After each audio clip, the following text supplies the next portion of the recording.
All right. We are working on getting everybody logged in here. And as people are joining us, some of the things that we're going to be talking about today is obviously nutrition. And once again, I'm Dr. Brandon Biskins. I'm excited that we're able to talk through nutrition here. This is a class that we do quite frequently in our office, and I'm glad that I'm able to stream it and have it out there for you guys to review, replay, and make sure you use this. Any of the information that you guys hear here, if you have questions on it, please feel free to reach out. I try to make this as accurate and as easy to remember and easy to apply as possible. And so if you do have questions beyond this point, please feel free to reach out. But Dr. Brennan here, tuning in from Becker Spine, from the Health Edge. I know this is going on quite a few pages here, and just want to make sure that you guys are all in the right mindset to learn a lot. This is an evening where you can be spending with your family, but I'm glad you're tuning in with us. When it comes to nutrition, there's lots of questions that people do have, and most of the time we get our nutrition advice specifically from Facebook, from people that send us emails, things we've heard from our friends. And so I just want to make sure you guys have the ability to kind of get it from a semi-reputable source. I know a lot of you are my patients that are watching this currently. Maybe I've come to different workshops in the past and want to learn a little bit more. And this information I'm giving you is really a tool, and application is by far the number one thing I want you to get out of this. But you got to know a little bit more about maybe the science end of what's going on. That's going to be a big partner for just getting it to your family. So we'll get rocking in here in just a few moments. I want to give about another 30 seconds for some people to get logged in.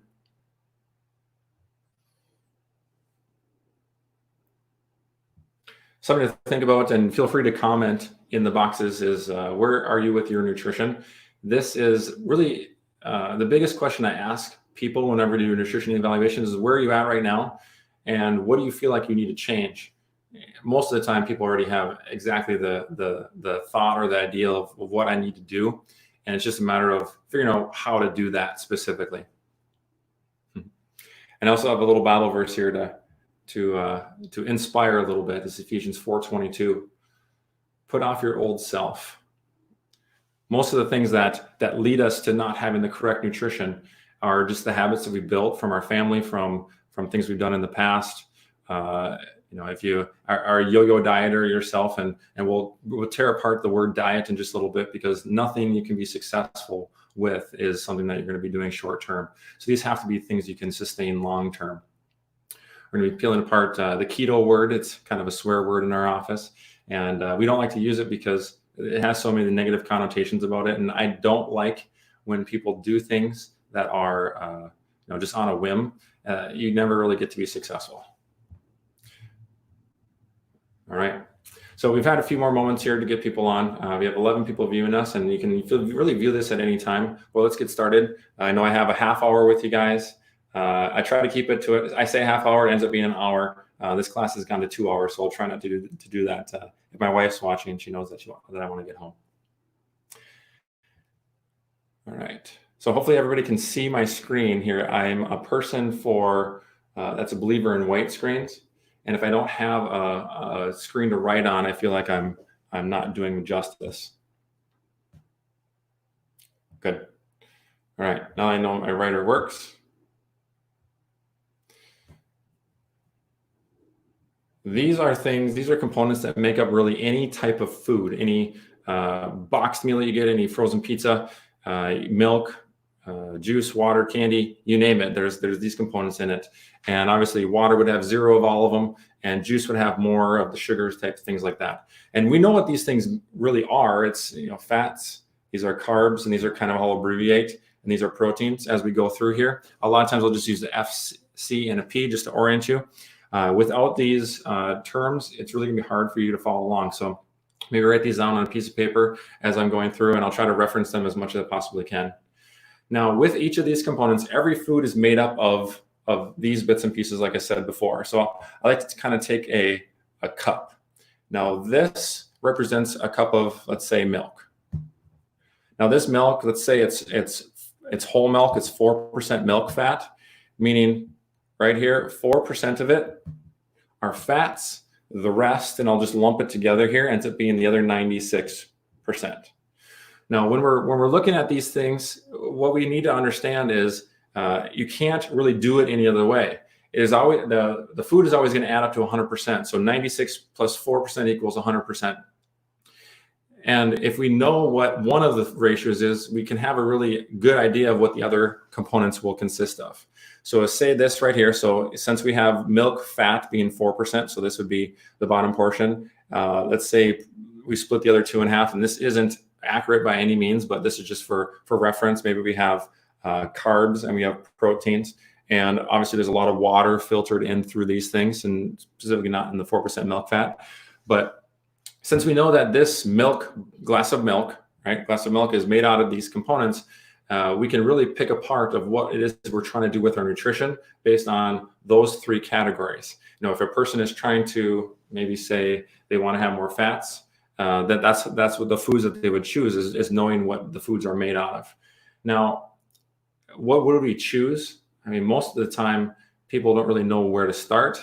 There's been a lot of bad connotations with our fats. We don't want to get them because it's going to make us fat. There's a lot of bad connotations for our cholesterol.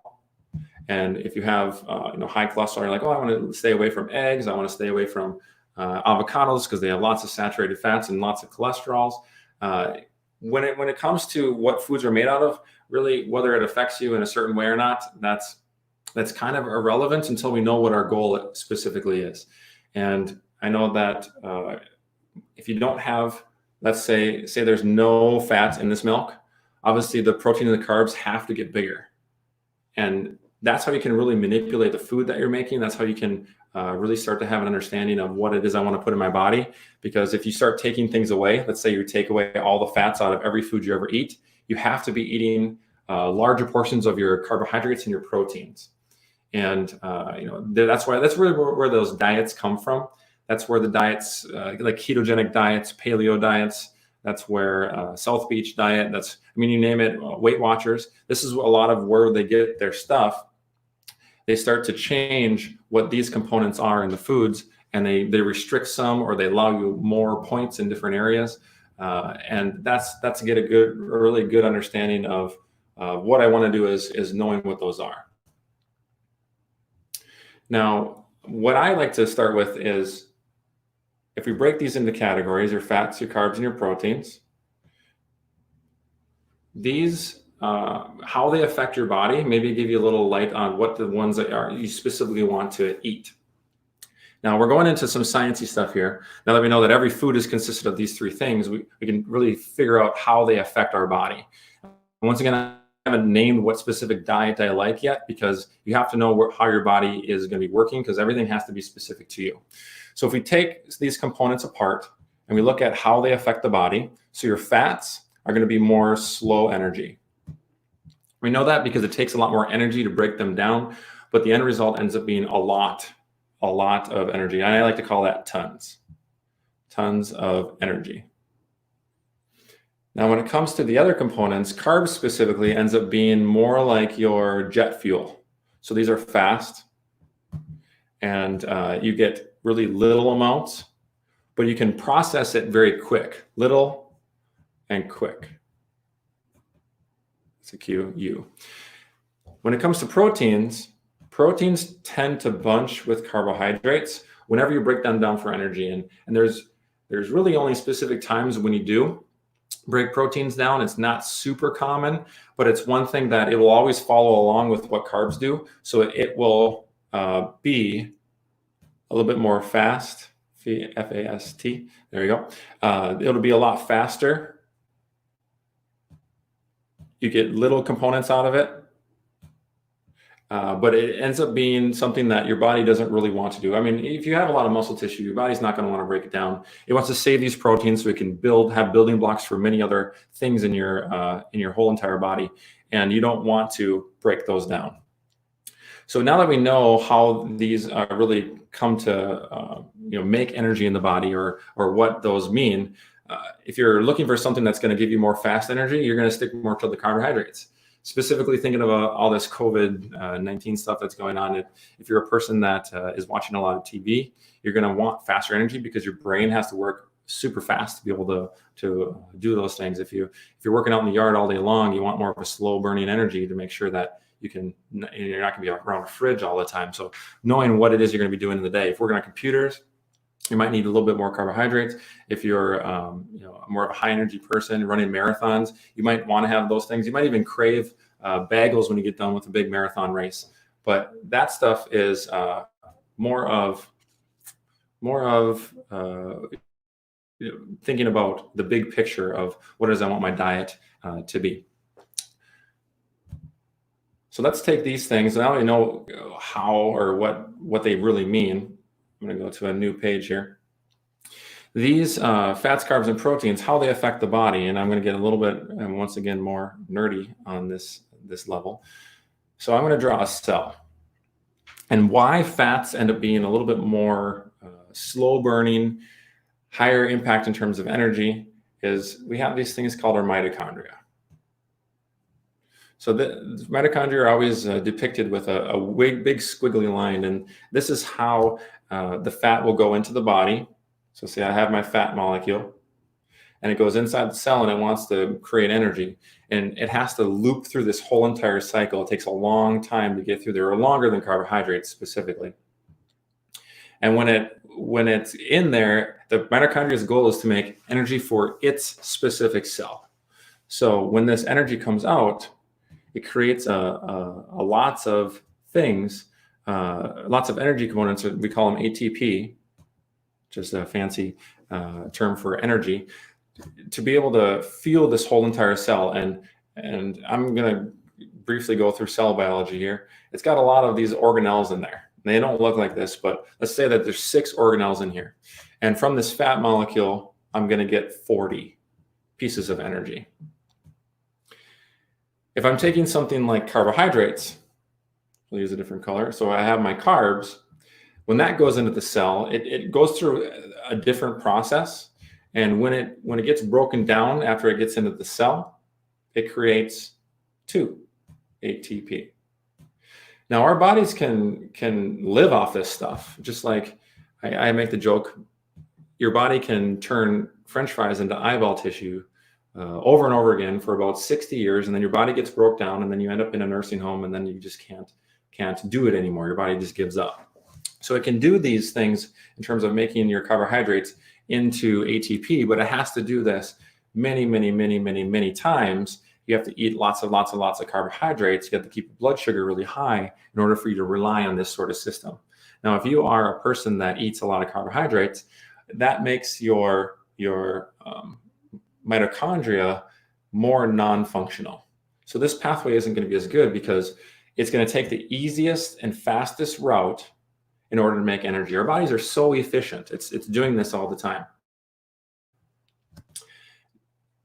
Now, I'm going to break down even the proteins, because a lot of people are, well, I'll up my protein, I'll slam protein shakes, I'll have meat and steak all the time. And so this can be a little bit more of a challenge for our bodies also. If we're having an excess of protein, it'll go and it'll feed through this carbohydrate system into the body, it'll break down, and it will create more of that fast fuel also. And it's just a little bit different process, but the end result ends up being the same. So from this information, you have to kind of decide yourself, which of these ways would you want to have the way your body breaks down your foods? And from there, you can know a little bit more of what it is that you want to fuel your body with. Do you want this fast process of getting carbs in your body? I mean, some of these things you're thinking, I'm going to have to eat all day in order to get all of these organelles to work. And you have billions of cells. I mean, I think there's actually trillions of cells of cells. So this is doing this all the time. And if we rely on something that's going to be more the jet fuel, you can see how your body's going to break down faster. Imagine putting jet fuel in your car. You can probably drive 200 miles an hour if the governor doesn't kick in, and eventually your engine's going to blow. If we have more of the slow fuel, this is like putting a lead in your car. This is going to be more sustainable long-term for your engine. You're not going to burn it out as fast. And this is more of what we want to stick to. And once again, this is this is me trying to get you to understand which of the ways you want to choose to live your life, because I can't force people to make the way that they're going to eat or make where they're going to change their habits. It's something, if you know more information, you can make a good decision on it. Now, the other part with this is what happens now. Let's say I've done this process, this protein and carb process, for 30 years. And all my body knows how to do is turn carbohydrates into energy. And when you're young, that seems like an okay thing. You want to eat a lot of Cheez-Its, you want Skittles, you want all that stuff because it's feel-good food. We love sugar. Eventually, it's gonna wear you down. It's gonna burn you out. But at least you're making energy, right?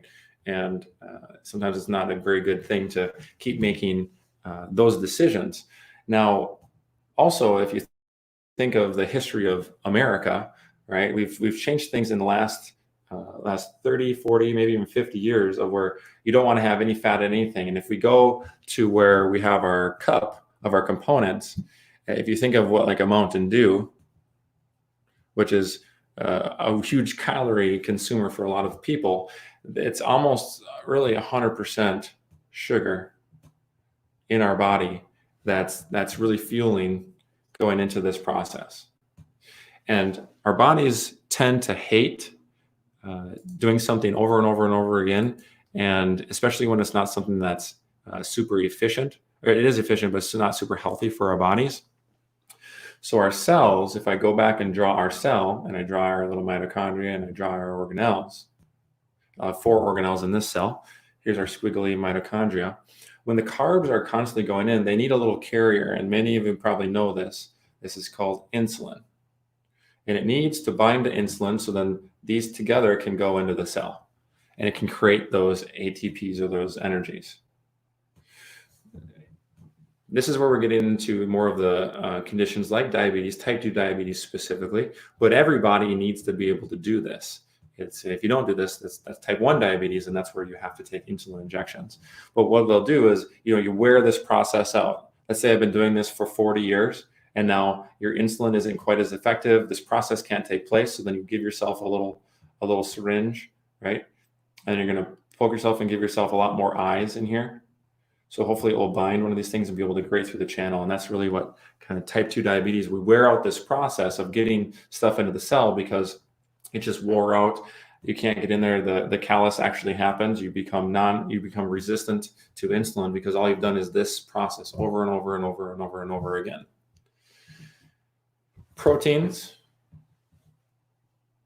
Let's say you've made your decision and you're not going to eat carbohydrates, but you're still not going to eat fats. And you don't have to go overboard or anything, but you're not going to eat fats either. It's still not on your radar, right? You're just going to drink 14 protein smoothies per week. So that's 2 meals a day. So you have most of your meals, let's say 80% of your calories you're taking in are going to be your protein. Eventually, this is going to feed into this pathway, and it also needs your insulin to be able to get into the cell. And you have that same problem happening, even though, well, I'm doing healthier, Dr. Brandon. I'm eating all my protein shakes. I'm not saying you can't eat protein shakes, but it's when we're reliant on just one system as opposed to all 3 systems, or even reliant more on maybe the more efficient one, that these things start to break down. Feel free, as I'm getting nerdy here, you can post some comments if you have some questions here too, and I'll try to get to them towards the end. I can do something fancy where I actually can post what the questions are on the screen. So that's Carrie posted that. But we make sure we'll address all those things. So now protein has been getting in through the system, and the same thing's happening. The type 2 diabetes isn't reversing, it's not changing. And now the insulin has to keep coming and get in a little syringe, and it has to be injected into the body. Otherwise, it's just not going to be working. So it comes to why there's been a giant ketogenesis or fat fad in the recent months. Now we have our cell, we have our mitochondria, and it can do so much more with one fat globule. So this is our fats. Now it can get through the cell a lot easier. It doesn't need your insulin. Get into our mitochondria, create 40 pieces of energy, and it can create it for all of these organelles that are on the inside. And it's a lot less messy. You can see this process just happens through this one tunnel, makes a lot of energy, can survive for a long time. When it needs more, it pulls more in, and it doesn't have to do it 70 or 20 times, I guess, to be able to create that 40 ATP. It doesn't get bombarded. And this is where most of the ketogenic diets, the more Mediterranean, using fats as fuel, ends up being more of the mainstream of what's happening right now. Now, none of those things are staples for what people should be doing. Every person is a little bit different and how good they are at processing fats versus carbohydrates. And if you don't have a gallbladder, please do not jump into the fat bandwagon, because it's going to be really hard on your body having all those fats without a gallbladder. And the gallbladder itself doesn't really doesn't do those completely, but it really it's a staple in being able to process a lot of fats very, very quickly. So we'll get more into this, these things here, maybe talking about more about diabetes.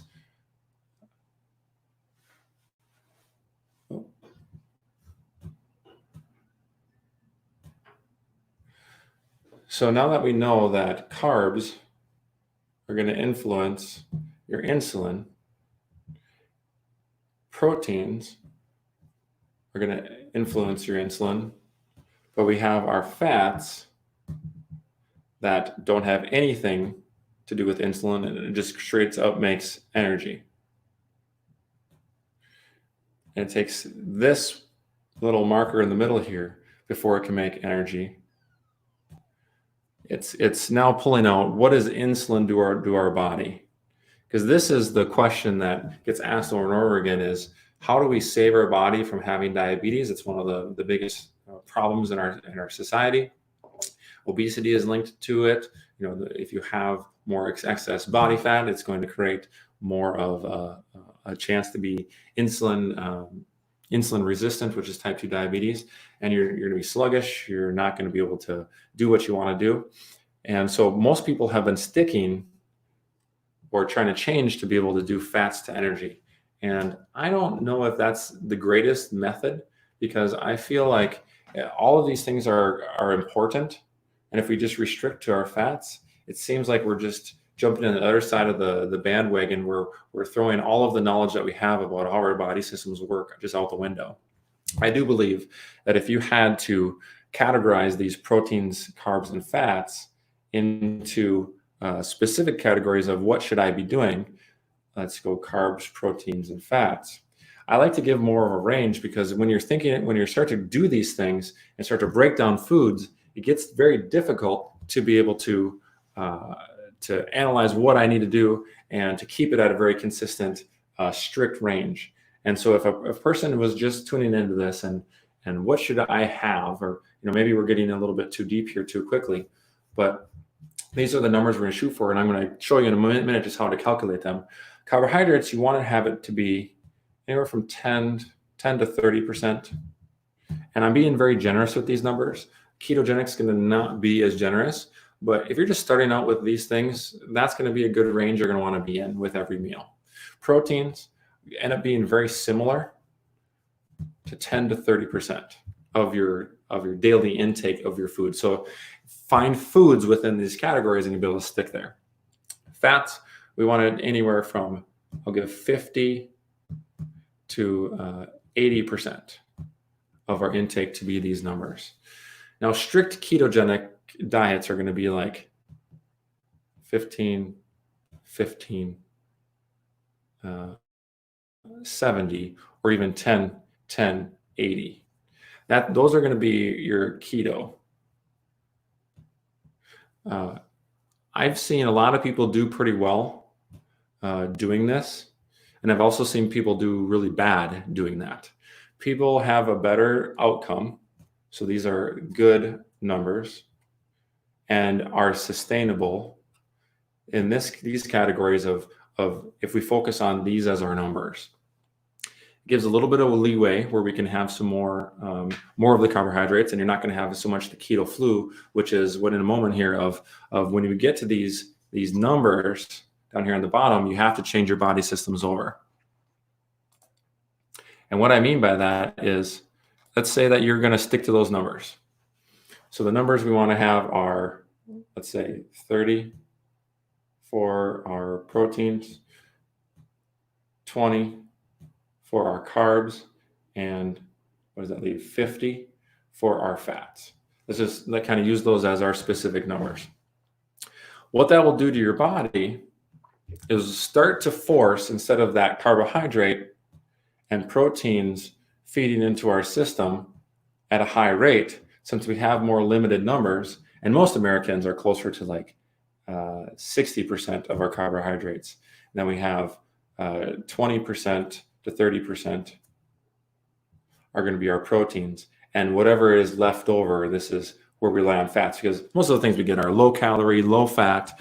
So they have to sell the food, so it has to taste. Because these are things that make things taste good. And if it doesn't taste good, you're not going to buy it. So they're going to really push those carbs and your fats, because those are the things that taste good. Protein doesn't really taste like much. It's an amino acid, so it kind of has a bitter taste to it. You got to add a few things to it to make it taste better. So these are your fats and carbs are really where you're going to push those things. So if you're a standard American, these systems are overrun. But when you start to change your numbers to specifically having it be these numbers, what will happen is your fats will start to be a majority of what is happening in your body to be able to make these energy pathways and energy processes. So now I have my fats going in, and since most of what I'm eating, most of my calories are coming from fats, this is going to be the focus of what's going to be changing. Now, if you're a person that does not eat a whole lot of fats and you've been scared of cholesterol, fats, you eat low calorie and low fat salad dressings. You've never eaten an avocado in your life. You have toast and bread every single day. You don't put butter on pancakes anymore because your mom told you it was bad, or your grandma told you it was bad for you. It's going to cause heart disease and kill you. So what that means is that you don't have the fats rolling. So your mitochondria in here gets really sluggish. It's gunked up. It doesn't, you think of a car that doesn't run for 60 years. It takes a lot to get that car going. You probably have to do an overhaul of the whole entire engine. Thank goodness our bodies are pretty efficient and they can fix these things fairly quickly. But when you get into having more of these fats being your energy source, this process happens over and over and over again, and you're creating 40. You have a ton more energy, but this process here is going to be the leader until these the mitochondria get lubed up and get ready to actually be the main producer. And that's really one of the results of that keto flu. It's where you start to feel kind of sick because you're changing from here as your number one to where now here is going to be your number one. And you kind of feel a little bit sluggish when you start a diet of any kind. You're changing the way your body systems are breaking down foods. And what that does is it makes you feel sick because you're changing something, and it's happening in every single cell in your body. And the cool part about having your mitochondria be active is we need more energy, right? This specifically, the mitochondria are some of the main components in fighting like cancer cells, allowing your cell, if it's doing wrong things and it wants to have fats as energy, but it can't, what it will do is if this is broken or damaged, cancer cells can only do this way. This is cancer. So if this is damaged and it knows it, what it'll do is it'll just break and destroy the whole cell.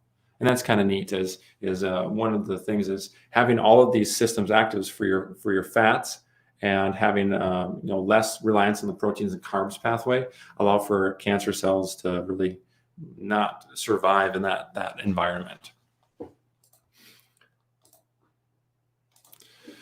Okay, so we've talked about the mitochondria. We talked about more of the components of your fats, your carbs, and your proteins. And we know that a lot of our reliance should be on these fats. So this is the hallelujah. The Lord sent us fats for reasons. And for the people that are just starting out with any of this nutrition things, relying on the thought of, and you can crucify me for this if you want to, relying on the thought that if God made something, it's going to be a whole food and it's going to be good for you. So that does include your bananas. It does include your apples, even though those have a little bit more of this carbohydrate component. It's always going to outweigh the benefit to eat those things rather than having even like let's say a keto or a high fat or fiber thing, such as like a gummy bear, right? So say you get a gummy bear that's a keto friendly gummy bear, or even a cereal. They have lots of cereals that are now ketogenic type of cereals. And so if you're relying on those things, stick to the whole foods by far, because you're going to get a lot more out of it. So these fat components, how we kind of calculate what we want to get out of it. If you take whatever it is that you're having, say you're having 10 grams of your fats, right? That's going to produce a lot more energy overall, because it actually creates 9 components of energy. So 9 ATPs, and it's not specifically accurate. These are going to be doing your 3s. So 3 grams. Sorry, one. These are going to create a lot less. So this is going to be 3 ATPs. So this is going to be 1 gram of this, 1 gram of that, and excuse me, this is 1 gram of this also. So we know that we're going to get a lot more out of it, but these also result in a lot more calories. So this is, the amount of energy you get out of something is going to be increased calories, increased calories, increased calories. So right now, if you are a calorie counter, you're going to hate me, because you're going to probably be eating a lot more calories with this. But in the long run, because of the way it affects your hormones, it's going to be more beneficial long term. Yes, you're going to be eating more calories, but you're going to get more energy out of it, and it's going to have a lot more health conscious foods that are out there, just because most of the negative foods have a lot of carbohydrates. So that's the downside that a lot of people think of. Well, I don't want to have that avocado because it counts as this number of points, or I can't eat 300 calories in one sitting in an avocado when I could have my 100 calorie pack of Oreos, because then I can eat 3 packs of those and tie me off longer. It doesn't work that way. I would rather have the avocado every day of the week rather than a 100 calorie pack of Oreo cookies. So let's get into more so the components that we should be doing. All right. So let's calculate 70, 25, and 5 for keto. Which percentages have you been doing? Has 70 been fat, 25 for carb, and 5 for protein, or vice versa? And keto, so this keto thing, right? That's why I don't necessarily like that word keto.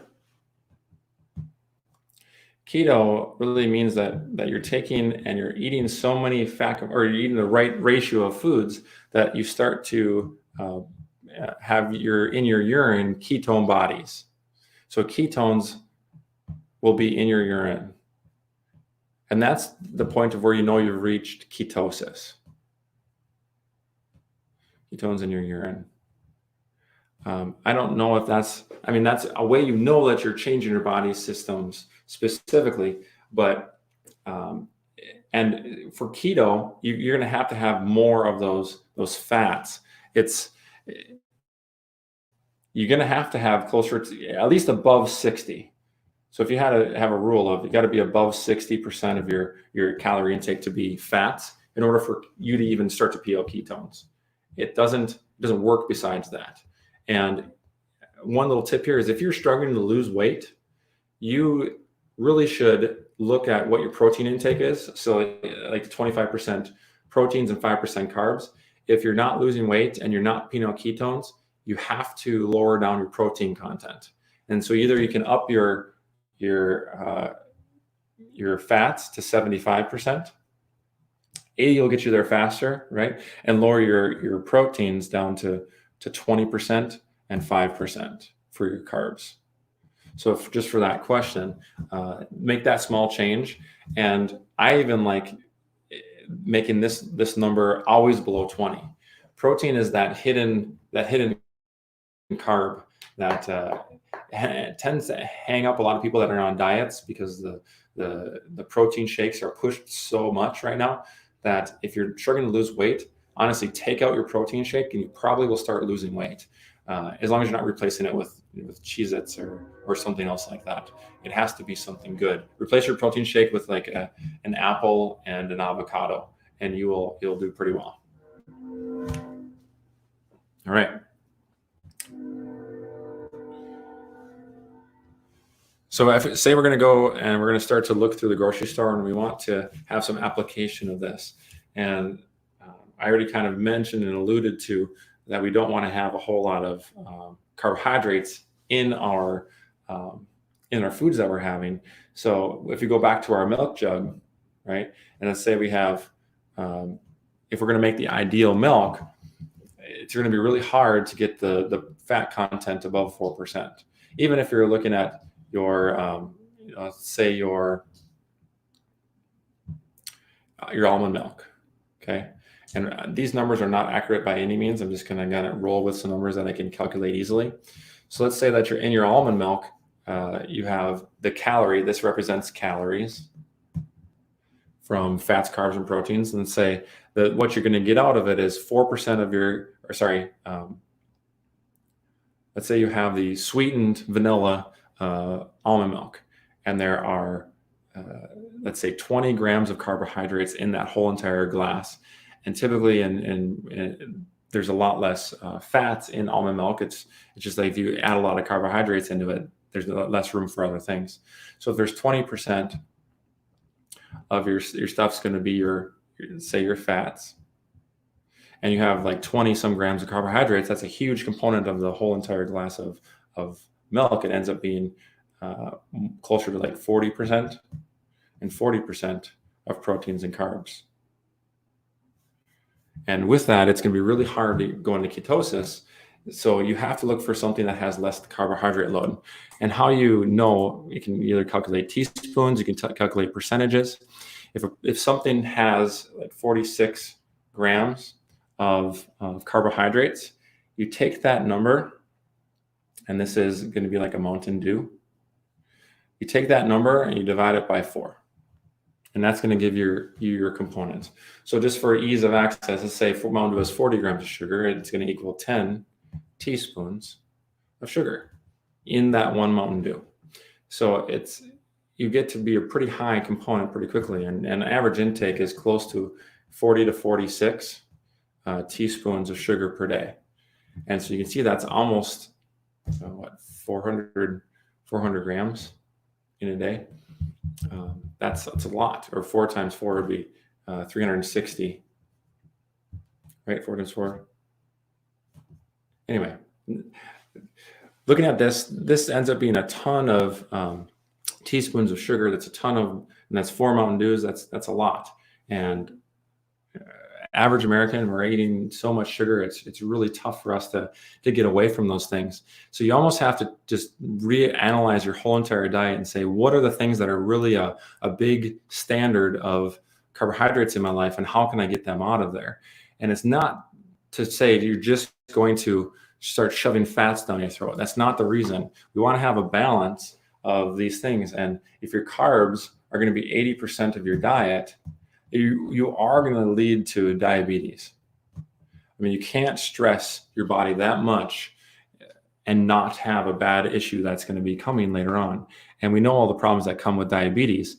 This is going to lead to, what are the 3 main killers in America? Cancer, heart disease, and metabolic diseases, which diabetes is one of those categories. It's inevitable that you're going to get one of these 3 things if you're forcing your body to have so much of that sugar and so much of that insulin. And I skipped a little bit of what I want to talk about in terms of hormones. So we'll get into that insulin that we talked about earlier. That insulin, as it's helping your carbs, carbs bind to insulin, insulin goes into your cell. Now, Without insulin there, your carbohydrates have a tough time to get into the cell. I mean, it's just kind of impossible. Your body needs to have insulin, and if you're having lots of fats and you're limiting your carbohydrates, what that does is your insulin levels will drop. So over here, I'll write insulin decrease. When that happens, when your insulin levels are super, super low, you'll actually release and have more of the other hormones in your body around. Because insulin, its main job is to store. So insulin moves the glucose, the carbohydrates, into the body. It binds together and moves it in there. And whatever is left over, whatever is excess, it's turned into fat and store as fat. When fats go in the body, whatever isn't used just kind of hangs around, doesn't get pulled from the visceral fat or even the skeletal region of fat. It doesn't increase in any means. It just is there for readily sources when it's needed. Insulin's only released in times of plenty, and that's going to be when you're having lots of carbohydrates. And we can look at our raw body systems of when we were maybe cavemen at one point in time, having lots of more proteins and fats. You kind of ate what you got, and then all of a sudden you run across a ton of sugar. Let's say you find a bag of Skittles in the woods, which ends up being more of your berries. Or fruits and things like that. You'll try to release more of this insulin, and you'll store more of it as your fats, because then you have it for a rainy day. So this hormone of insulin can be really detrimental to a person that's trying to lose weight. It can be detrimental to a person that is trying to change their hormones, because once insulin goes up, let's say if you have insulin around a cell, all of your other hormones, so if these are up, all others pretty much go down. And I did use the blanket statement there. It's not necessarily 100% true, but pretty much every single other hormone, insulin is a king hormone, and it doesn't really allow other stuff to happen. The biggest one, I believe, is going to be your growth hormone. If you have insulin high, growth hormone is low. Now this is once again, this is a store hormone. Store everything as fat. Store, keep. Growth hormone is a build. This is build your skeletal muscle. This is build your bone density. This is build. And so when you have too much insulin, your building goes down. When you have, and your stores go up.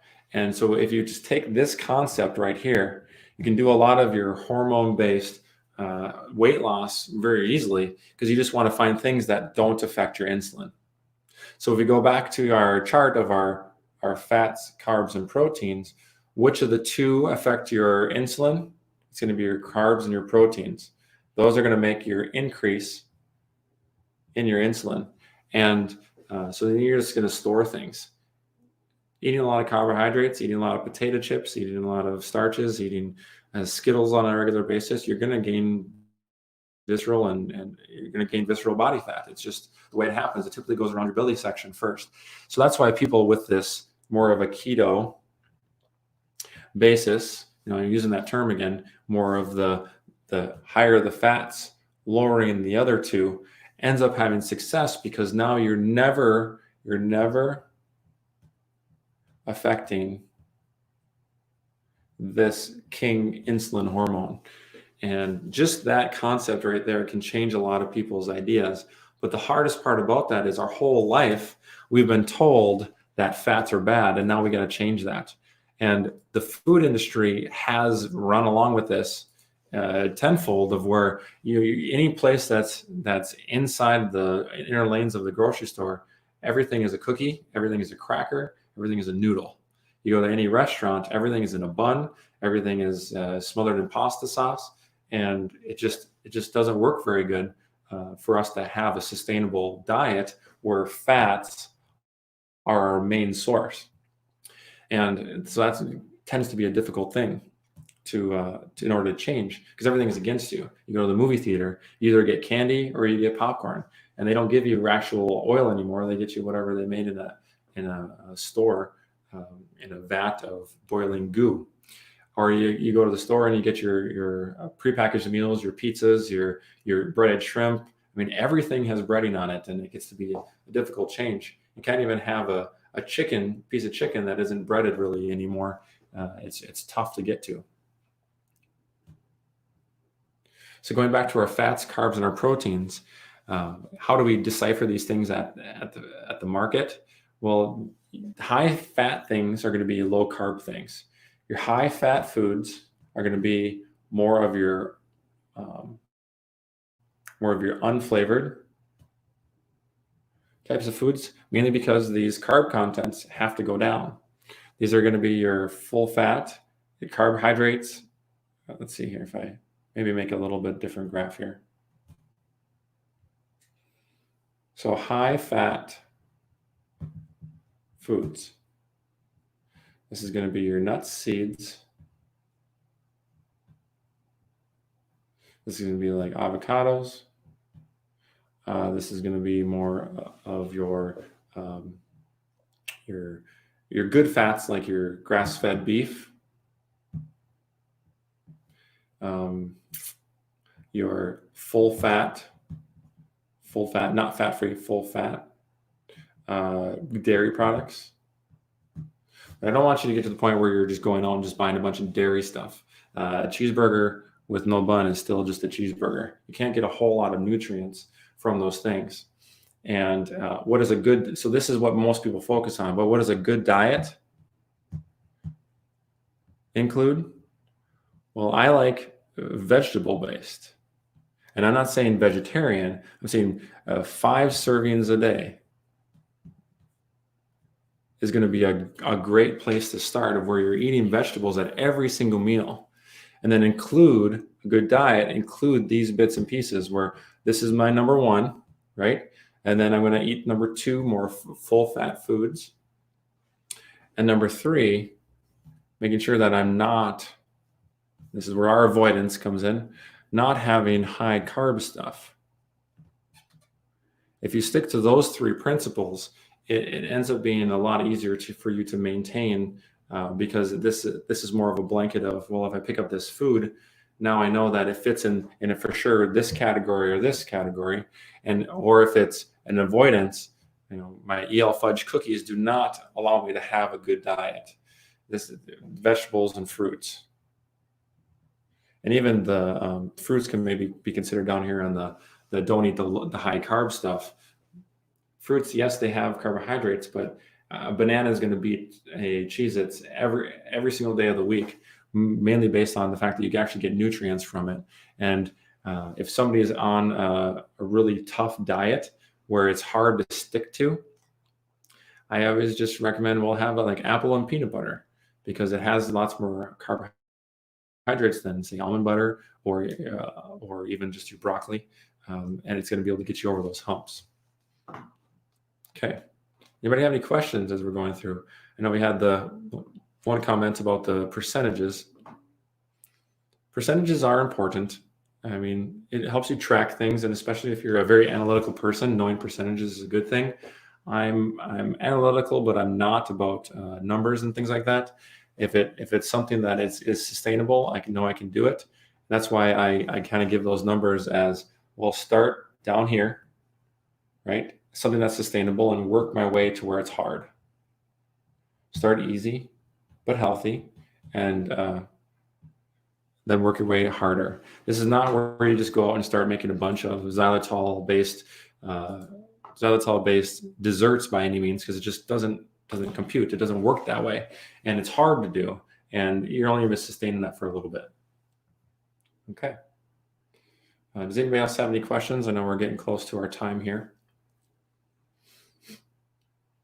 So what to stick to? These are kind of what our goals are going to be.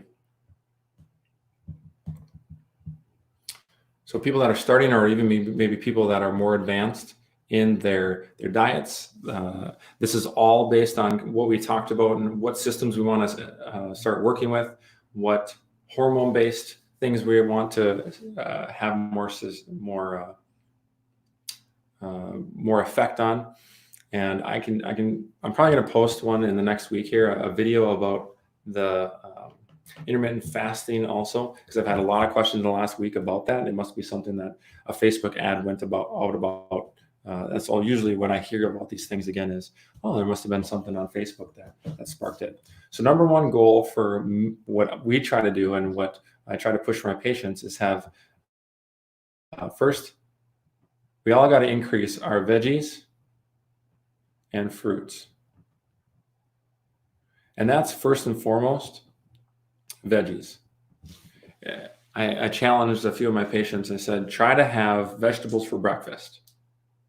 And I think all of them came back and they said, this is way too hard. I don't like them. It doesn't taste good to have it. And if you're one of those people, I'm not throwing you under the bus, but we're adults and we can eat things that we don't necessarily like because we know that it's good for us. And if we were 3 years old, maybe we'd give a little bit of slack to not eat everything that tastes good. I mean, that's the reason why they put those things on the box. Lucky Charms is because it makes your kids want it. Adults, we should know better at that point that we shouldn't be attracted by the fancy colors. So veggies and fruits have to be a huge starting point. Number two, you need to increase your good fats. If you do these two things, number three is going to be super, super easy. Good fats, what I mean by that is it's going to be things that are not damaged. You're going to have more of a clean meat.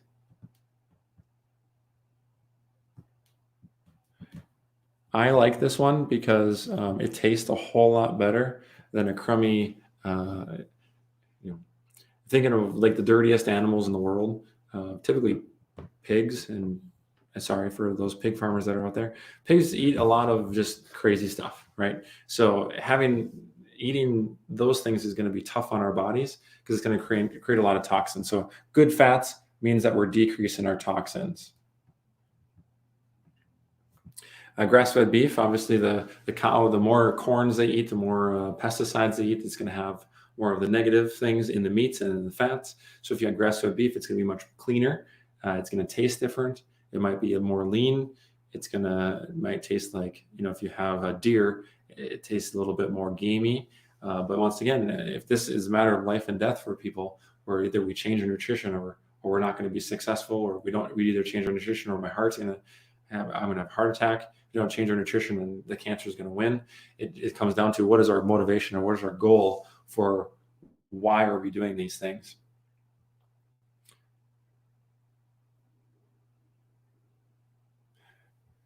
The number three is going to be finding things, and this is especially when you go to the grocery store. These first two end up being more general because I'm trying to, all right, go to the grocery store, walk around the outside. I know I can find more veggies and fruits. Go into the meat section, and wow, there's really expensive grass-fed beef right now. I don't know if I can do it. Well, that's okay. Just don't do it quite yet. Just know that you're thinking about it of, oh, when this goes on sale, I'm going to try it. And when you fail at number two, go back to number one and just stick at that one. Then work to number two. Number three is going to be a little bit more of a challenge because you can go into your pantry. You can go in the store, check every label. Check labels. And only buy things that are 10 grams or less of carbs. Now, I know people are going to be mad at me for this, but a question, if somebody wants to answer, does quinoa fit into one of these categories?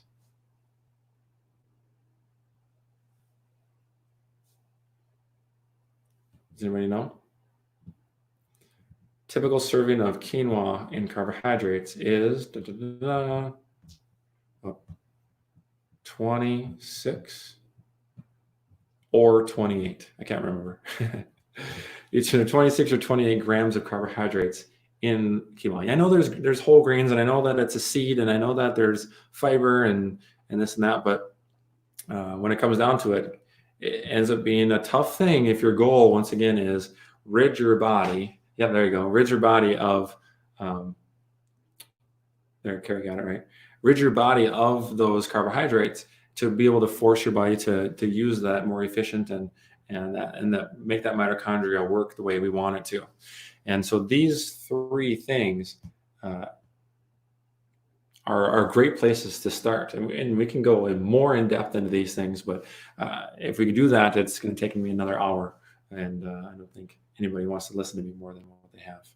I do have a question here. Tracy asked, what is the serving size of veggies?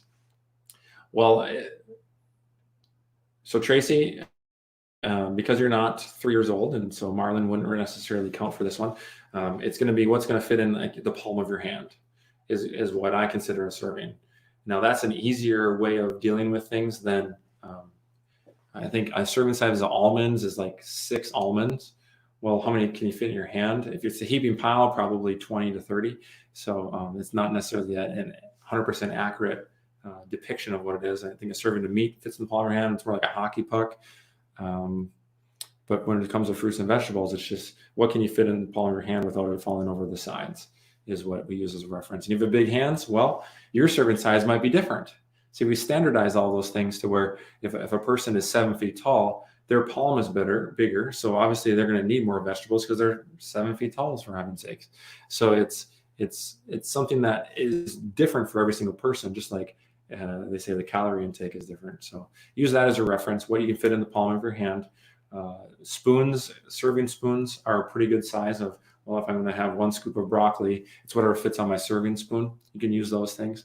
We don't have to be 100% accurate for these things, but we have to try to have it be where I'm going to make a change, and my 5 servings might be 1 ounce shy of what maybe the recommended is, but that's a good place to start. And it's easier to see. I hate going to the grocery store and seeing, and they made it better now recently. I hate seeing 2/3 a cup of this equals 1 serving size. I think 2/3 cup of cereal is 1 serving size, and nobody eats just 2/3 cup. And I don't think anybody eats just 2/3 cup. Even kids will eat 2 bowls full if you only give them that much. So, but they're starting to change that. They changed what those things are. Any other questions? Well, I appreciate you guys tuning in. I hope that you guys have some more understanding of how these things affect our bodies. Like I said, I'm going to be posting another little video in the future here, and probably the middle part of next week. And I'm not going to put a big thing out there. I'll just go live on our Facebook page of doing more of the what do you call it, intermittent fasting, talking about all the different fasts that are out there, because we can use it as a tool, absolutely, but it's something that can be challenging, especially when you don't know what you're doing and you're trying to find the answers in Facebook and from other people. I'll try to dumb it down to the point of where we all can be successful at it. We'll tie into a lot of the mitochondria aspect that we just talked about today. And the first step is, if you do these 3 things that we just talked about, and going back to my whiteboard here, doing those 3 things is going to be a great start to where you could even do an intermittent fast. And what that means is you're just giving your body a break during the late hours of the evening, not eating after a certain time of the day, and what that actually does for a body to make us successful. If nobody else has any questions, I'll go back to the comment page here for just a second. Like I said, feel free to come to our office and ask me some of the questions. You can email me, whatever it is that you want to do. It's something that can be helpful. I've had just where I've done consults with nutrition, and even for patients that aren't, or people that aren't patients in our office.